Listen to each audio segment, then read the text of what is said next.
Steve. The Duffer Brothers originally planned to kill Steve in the first season before Joe Keery's performance made that impossible, which means every season since has been a reprieve that could end at any moment. He's survived every near-death experience that would kill most people twice over.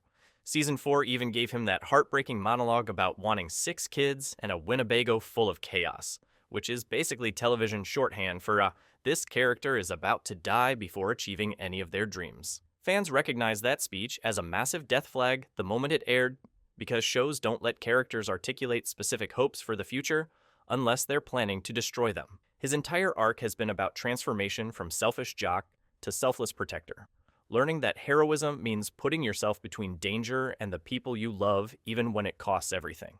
That's beautiful character development and also a clear path towards sacrificial death, because Steve's defining trait by Season 5 is his willingness to die for his found family without hesitation. The only question is whether he goes out protecting Dustin specifically, since their friendship is the emotional core that would make his death most devastating, or whether he sacrifices himself for the entire group in one grand gesture that cements his status as Hawkins' unlikely hero. But Steve isn't the only character whose survival seems increasingly unlikely. Hopper. Season 3's fake-out death where Hopper seemingly disintegrated in the Russian gate explosion fooled exactly nobody who understands how television works, but it did establish a pattern. Hopper keeps ending up in situations where dying would be thematically appropriate and emotionally devastating. He spent the entire series trying to atone for failing to save his daughter Sarah, throwing himself into increasingly dangerous situations because protecting Eleven and the kids gives his life meaning he lost years ago. Volume 1 already puts him in the Upside Down, infiltrating the military base, which positions him perfectly for a scenario where closing the gates requires someone to stay behind and manually seal them from the wrong side of reality. Joyce would be devastated, Eleven would lose another father figure, and the emotional impact would be massive because Hopper's become the show's most consistent adult presence. The difference between his Season 3 fake death and a real Season 5 death would be closure. Last time he was torn away mid-sentence, but this time he'd get to say goodbye properly, tell Joyce and Eleven everything he needs them to know, and choose his death rather than having it forced on him by circumstance. Meanwhile, there's a character whose coma might be foreshadowing something permanent, Max. Her heart stopped for over a minute at the end of Season 4, and while Eleven restarted it through sheer desperate psychic effort, Max's consciousness never returned to her body. She's been lying in a hospital bed throughout Volume 1, blind and comatose, with Lucas sitting beside her reading letters to someone who might not be able to hear them. Fans have been clinging to hope that she'll wake up and everything will be fine, but the show has spent an entire volume establishing that Max's mind is trapped in Vecna's realm, hiding in his memories because it's the only place he can't reach her. That's not a setup for a miracle recovery. That's a setup for a tragic revelation that saving her body didn't save her. The theory that absolutely wrecks fans is that Eleven will have to choose between saving Max and defeating Vecna, because Max's consciousness is so deeply embedded in his mindscape that destroying him means destroying her too. Lucas, finding out that choice is coming, would create unbearable tension, begging Eleven to prioritize Max over the world, while knowing that's an impossible task. If Max does die, it won't be from Vecna's curse completing, it'll be from the party having to make the tactical decision that one life can't outweigh billions, which is somehow more devastating than a villain simply winning. By the way, if you like Stranger Things, I'd really appreciate it if you could subscribe. It helps more than you know.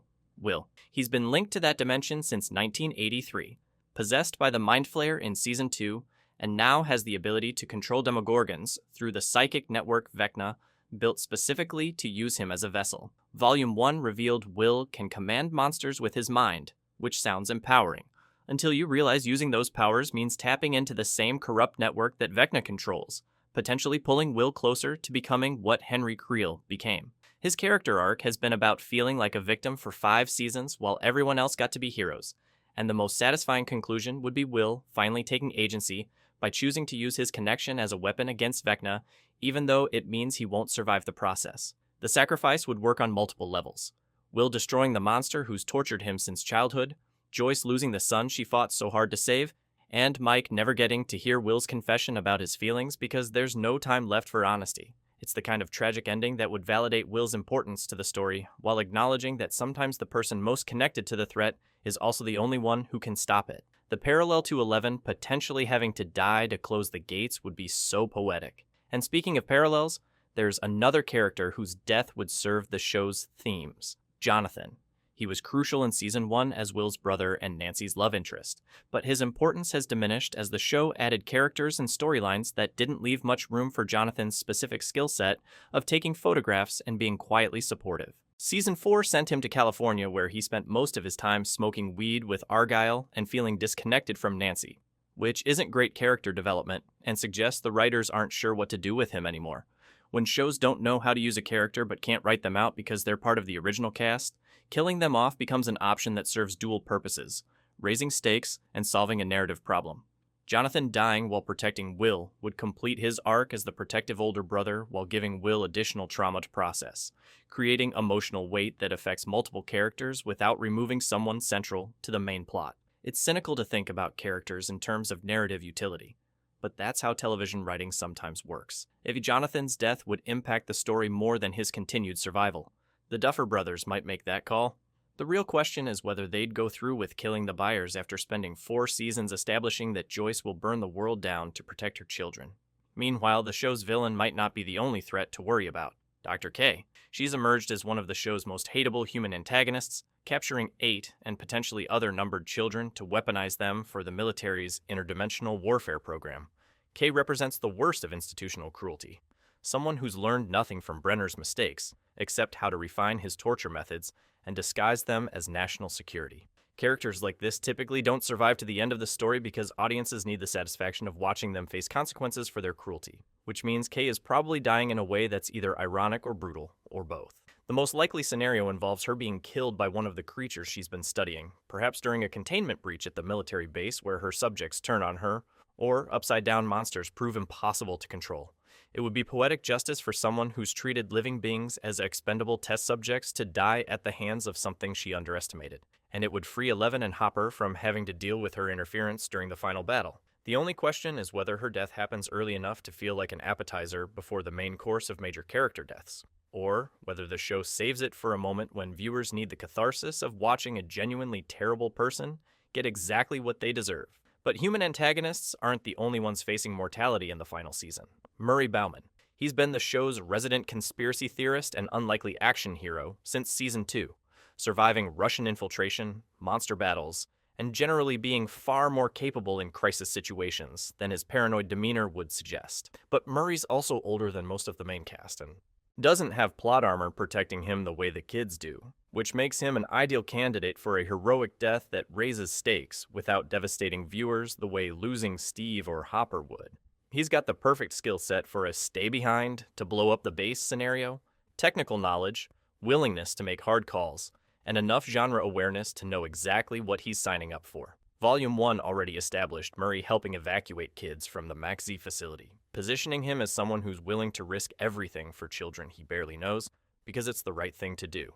His death would probably involve him delivering some crucial piece of information to Joyce or Hopper right before triggering an explosion or closing a door he can't reopen, going out with a sarcastic one-liner because Murray wouldn't want anyone getting too emotional about his sacrifice. It's the kind of death that would hurt without breaking the show's core dynamics, proving that even supporting characters can be heroes while keeping the focus on the party's emotional journey. And then there's the character whose death would shatter everything fans thought they knew. Mike. He's the heart of the party, the loyal center that's held the group together since Season 1. And killing him would be the boldest move the Duffer Brothers could make because it violates the unspoken rule that main characters from the core 4 boys have plot armor. But that's exactly why it would work. Nobody expects Mike to die, which means his death would generate genuine shock and prove that Season 5 isn't playing safe with its final battle. His entire character has been about loving his friends, and especially Eleven, with unwavering loyalty, which sets up a potential sacrifice where he throws himself in front of danger meant for her because protecting the people he loves is his defining trait. The aftermath would be catastrophic in ways that ripple through the entire cast. Eleven would have to process losing the first person who ever made her feel human. Will would lose his best friend without ever confessing his feelings. Nancy would lose her little brother. The party would lose its leader. It's the kind of death that would break viewers completely while serving the show's themes about the cost of heroism and the reality that sometimes good people die before their stories feel complete. The Duffer Brothers probably won't do it because killing Mike is almost too bold, but if they wanted to make an ending that nobody would ever forget, And taking out the character everyone assumes is safe would absolutely accomplish that goal. But maybe the most likely death isn't dramatic at all, just inevitable. Karen. She's been a background character for most of the series, representing suburban normalcy and parental concern without being directly involved in the supernatural battles. But Volume 1 changed that by having Vecna target Holly, dragging the Wheeler family directly into the conflict in ways they couldn't ignore or rationalize. Karen spent 4 seasons being kept in the dark by her children, and now she's facing the reality that monsters are real, and they're coming for her youngest daughter.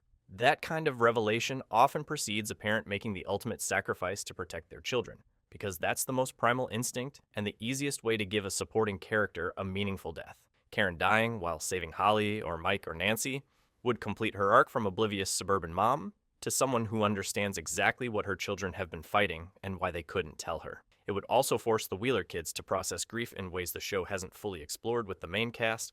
Losing a parent hits differently than losing a friend or mentor, and watching Mike and Nancy deal with that loss while still needing to fight Vecna would add emotional complexity to the final battle. The tragedy would be that Karen only gets to be a hero once, never getting to process what her children have survived or tell them she understands now why they kept secrets. And finally, there's the character whose death would be the most thematically appropriate. 11. She opened the first gate in 1983 by making contact with the Demogorgon, and every subsequent connection between dimensions traces back to that moment when her powers tore a hole in reality. The theory that she can't close the gates permanently while she's alive makes horrible sense. Her psychic energy keeps them active, which means the only way to truly seal the Upside Down away is to remove the source of the connection.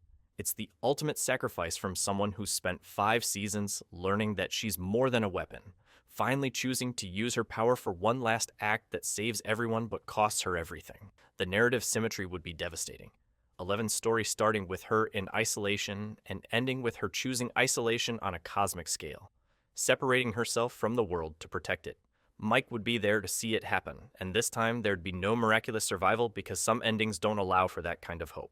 The final image could be 11 disappearing into white light as the gates seal, her last words being something simple about how she's not sorry because her friends taught her what it means to have something worth dying for. It's the ending that would wreck everyone while feeling earned, because 11's journey has always been about discovering her humanity right before having to give it up to save everyone else's.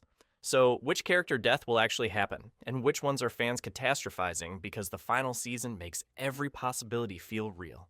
Drop your predictions in the comments below.